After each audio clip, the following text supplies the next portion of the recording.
Le livre de Daniel, une délinquance au djihadisme. C'est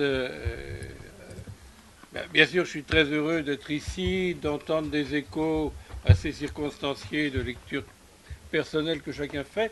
Je suis aussi très heureux d'avoir pu préfacer ce livre, c'est pas un secret, c'est pas un mystère, pour un certain nombre de raisons. Première raison, c'est que ça fait quand même un sacré bout de temps qu'on a des directions de travail qui s'entrecroisent. Voilà.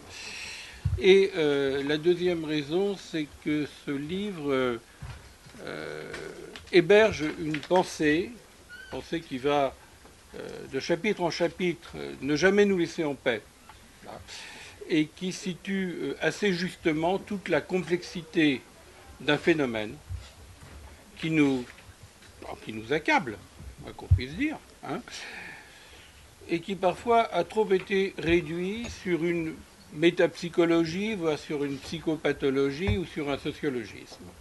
Là, je pense qu'il y a l'ouverture, dans le seul jet d'une même écriture, de ponts assez plus que nécessaires entre la psychanalyse et des disciplines connexes. Alors, ça, c'est très très important. C'est très important quand on sait que, par exemple, aujourd'hui, dans certains hôpitaux, quand arrivent des gens, on va passer, c'est dans l'air, vous le savez, un peu des questionnaires, voir s'il y a des tendances, voilà, au djihadisme, comme autrefois on cherchait des tendances au terrorisme chez les petits en classe maternelle. Bon. Donc, c'est pas seulement un regard de psychanalyse, même si la psychanalyse convoquée ici se heurte à des questions qu'elle n'avait pas toujours pris à bras le corps, mais c'est aussi un livre complètement citoyen. C'est-à-dire que respecter la complexité d'un phénomène, c'est aussi respecter quelque chose qui a à voir avec la liberté de penser.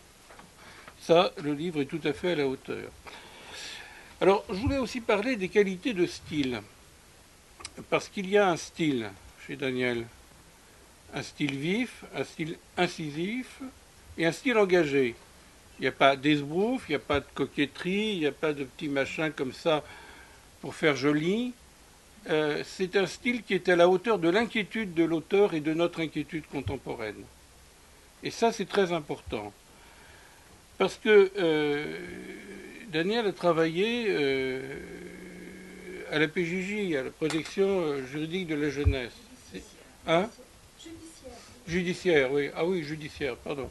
Je trouvais que ça reste judiciaire. Et elle a travaillé donc à la PJJ dans des lieux qui ne sont pas des lieux où d'habitude on voit des psychanalystes s'exercer, sévir ou s'ébattre. C'est des lieux de casse du lien. Voilà.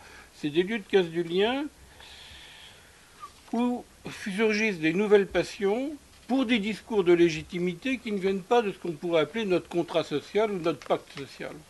Il y a des discours de légitimité d'une partie de notre jeunesse, hein, qui a été laissée à l'abandon, ça tu le dis très clairement, et qui a trouvé des discours de légitimité dans une façon de fondamentalisme. Ceci étant, tu démontres également que ce n'est pas la conviction qui est au départ, mais une succession de ruptures qui vont en quelque sorte se cicatriser dans cette conviction. Ça, je crois que c'est tout à fait important de le dire.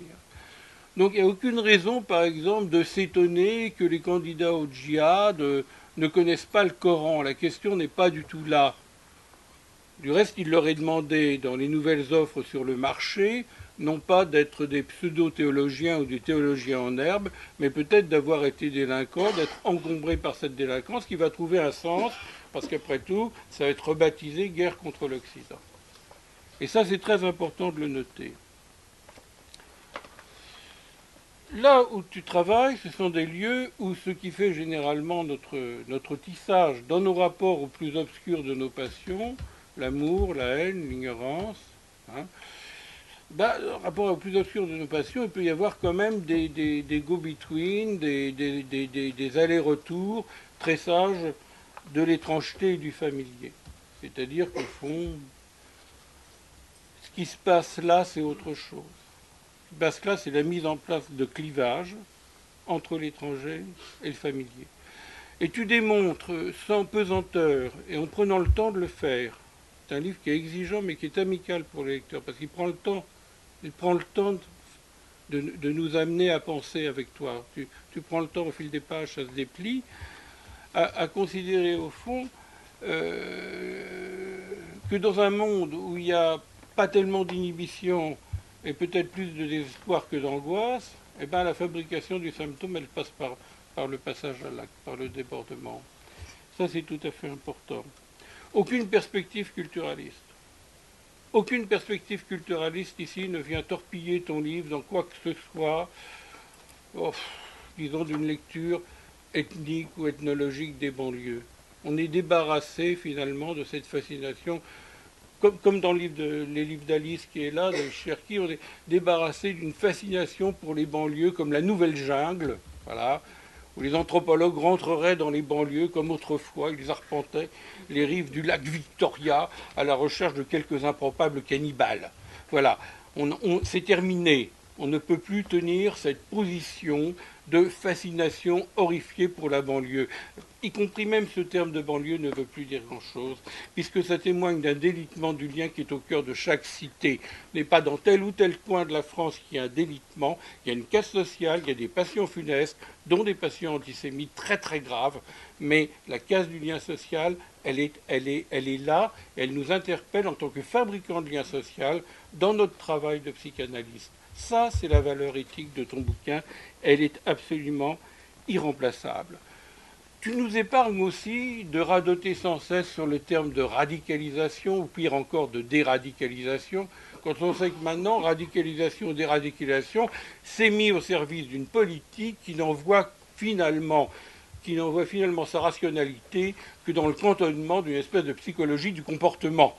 La radicalisation n'est pas plus un comportement que la déradicalisation serait une rééducation du comportement. Il faut faire très attention quand on emploie certains termes, parce que ces termes favorisent une espèce d'allégeance à une gestion policière de problèmes qui restent avant tout des problèmes politiques. En ce sens, ton livre vaut parce qu'il nous débarrasse d'une certaine inertie de la... Mais il vaut également, et plus encore, comme témoignage de pratique, et pour ouvrir d'autres champs de réflexion peut-être à la psychanalyse. Au fond, on pourrait tout à fait proposer, il y a d'autres pistes, j'en prends deux, et puis j'arrêterai là. Voilà, c'est bien. Je veux dire, bon, faut te lire, quoi, je ne vais pas te résumer. Mais on pourrait tout à fait proposer, premièrement, que tu réhabilites une lecture de la mélancolie, qui n'est pas ombiliquée dans la question de la dépression, mais dans la question de la fureur. Nous trouvons là dans une lecture du sujet qui n'est plus concerné par la possibilité de se légitimer comme vivant, dans un fantasme héroïque, éventuellement sacrificiel, où on retrouve cette espèce de fureur, c'est-à-dire se faire exister dans le paroxysme d'un anéantissement spectaculaire. Je crois que là, nous avons sans doute, en même temps que ton travail est un travail politique, en même temps que ton travail, je le sais, parce que j'en ai parlé à des anthropologues, ils vont t'inviter, je le sais encore, en même temps que ton travail concerne l'anthropologie, il n'est pas un travail de psychanalyse appliqué ou rappliqué. Il est un travail qui porte les questions les plus vives aujourd'hui sur les passions dans le lien social. Donc, par exemple, le lien entre mélancolie et fureur, c'est tout à fait important. Le lien, par exemple, le rapport du frère et du grand frère, ça aussi c'est pas mal. Parce que on a raison de lire Deuil et mélancolie. Certains ont pris le temps de le commenter. Bon, on a raison. Bon. Mais deuil et mélancolie, c'est quand même le deuil de l'être aimé. Lequel? Est-ce que le deuil d'un conjoint, c'est pareil que le deuil d'un enfant? Et qu'est-ce qu'il en est du deuil du grand frère? Une fois qu'on a désespéré de quelque chose concernant la capacité, non pas de transmission culturelle des parents, cette tarte à la crème, mais que cette transmission culturelle trouve des lieux tiers où elle pourrait s'épanouir et se rendre légitime. Ces gosses ne sont pas en panne de transmission, c'est une erreur, mais ils portent comme un fardeau le fait que nous avons, et nous considérons souvent dans la société, et parfois dans un usage muselant de l'éthopsychiatrie, que ceux qui, dans leurs différences, ont contribué à forger la subjectivité contemporaine, cela serait en trop, des laissés pour compte, des exclus. Au fil des générations, cela crée des dégâts incroyables. Quand on ne peut plus faire exister la vibration de la lignée dans la force de sa parole, comment ne pas s'anéantir, signant dans l'explosion d'une signature la nécessité quand même que quelque chose fasse encore relance et accueil. Voilà comment j'ai lu ton livre, que j'ai beaucoup aimé, que je suis fier de présenter ce soir. Merci Daniel.